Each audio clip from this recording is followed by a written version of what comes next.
Bonjour et bienvenue pour un nouveau tutoriel de SonicPy. Aujourd'hui on va voir deux nouvelles instructions et on va surtout résumer tout ce qu'on a fait précédemment dans un exemple pour le coup très concret. Alors je vais écrire un peu de code et je ferai des petits commentaires sur la signification de ce que j'ai écrit. Et voilà, donc c'est parti. Je vais créer un petit live loop. Et je vais aller chercher des samples, donc comme on a vu précédemment, des échantillons sonores. Alors je vais chercher un BD Tech, un BD Boom,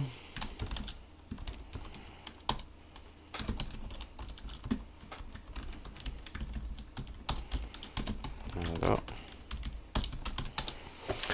Ok, alors là, qu'est-ce qui se passe? J'ai un live loop avec deux samples.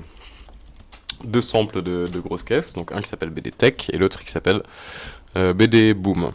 La différence, c'est qu'il y en a un qui est joué avec une amplitude, c'est ce qu'on voit avec l'argument amp, donc virgule amp, double point et la valeur chiffrée. Une amplitude de 0,5, c'est-à-dire la moitié du volume normal, le défaut étant 1. Et un deuxième qui est joué à une amplitude de 0,05, c'est-à-dire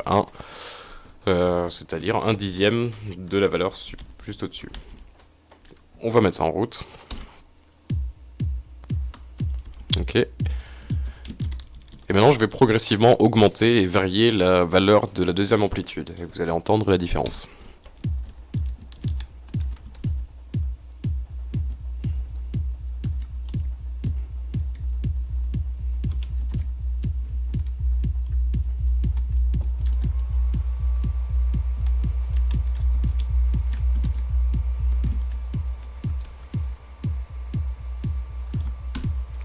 Voilà, donc simplement en variant l'amp, je peux déjà faire des variations de rythme assez intéressantes.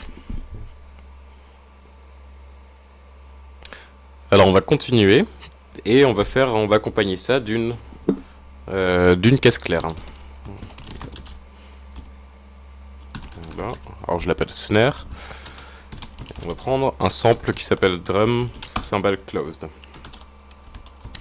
Et l'amplitude, plutôt que de mettre une valeur fixe, on va la faire varier, de façon à ce qu'il y ait un côté un peu plus humain dans la rythmique.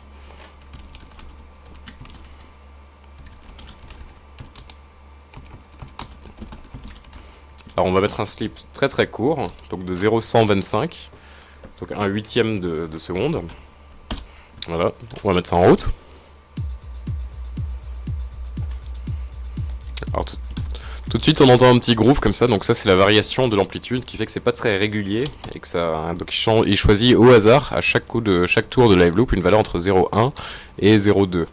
D'ailleurs on peut regarder dans la trace, on voit qu'il a sorti 0,1615, 0,1435, 0,12, etc. Alors on va continuer. Et après avoir fait une magnifique petite rythmique, on va rajouter un genre peut-être de son un peu comme un violon, quelque chose de très aigu. On va l'appeler violon, peut-être que ça ressemblera pas exactement à un violon. Alors on va utiliser pareil une instruction qu'on a déjà vue précédemment qui est useSynth. Je vais prendre un synthé qui s'appelle Texo.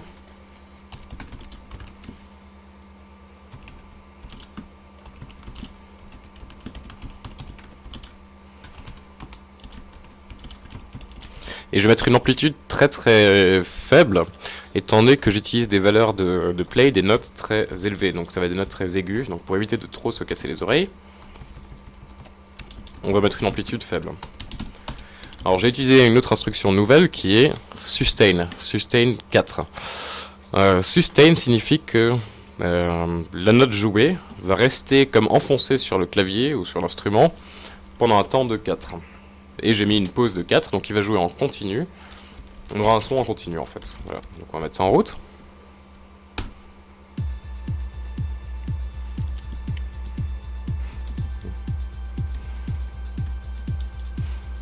Donc c'est pas exactement un violon, mais c'est un son un peu aigu qui est une nappe en espèce de pad en fond. Alors, maintenant on va rajouter peut-être quelque chose d'un peu plus grave pour compléter le spectre des fréquences, et on va partir sur quelque chose qui ressemble à une basse un peu. Alors précédemment on avait vu un synthé qui marchait assez bien pour des basses, c'est le synthé FM. Donc en fait, les notes, là, j'utilise les mêmes qu'avant, sauf descendues à 4 octaves plus basses.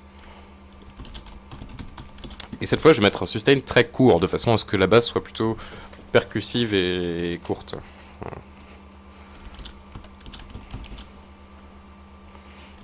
Je vais mettre un amp relativement faible, peut-être qu'il faudra l'ajuster encore.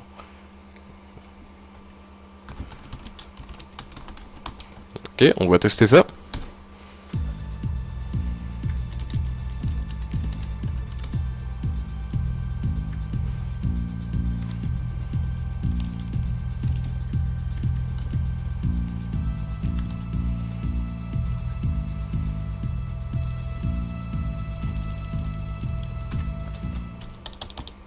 Ok, et pour finir, vu que ça tourne déjà pas mal, on va rajouter juste un son d'ambiance en fait. Donc on va chercher dans notre banque d'échantillons un sample qui va commencer sans doute par Ambi. On va regarder un petit peu ce qu'on trouve. Alors je vais peut-être essayer le Ambi Glass qui est pas mal pour ça.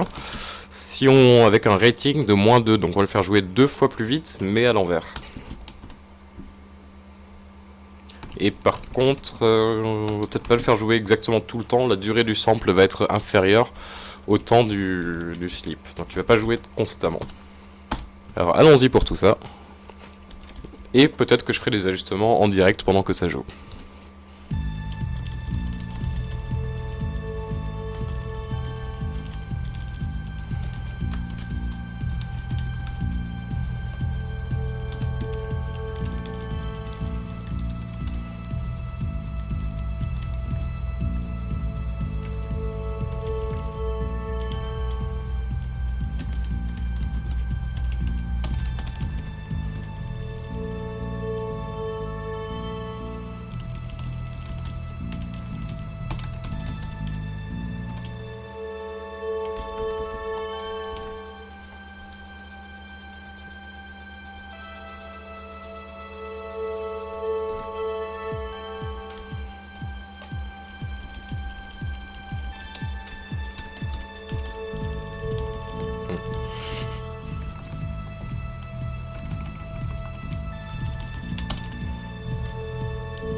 Voilà, c'était une petite démo. Alors vous avez remarqué, j'ai fait une petite erreur à la fin. J'ai relancé la boucle sans avoir utilisé 5, qu'on a vu qui aurait pu permettre de synchroniser correctement les instruments.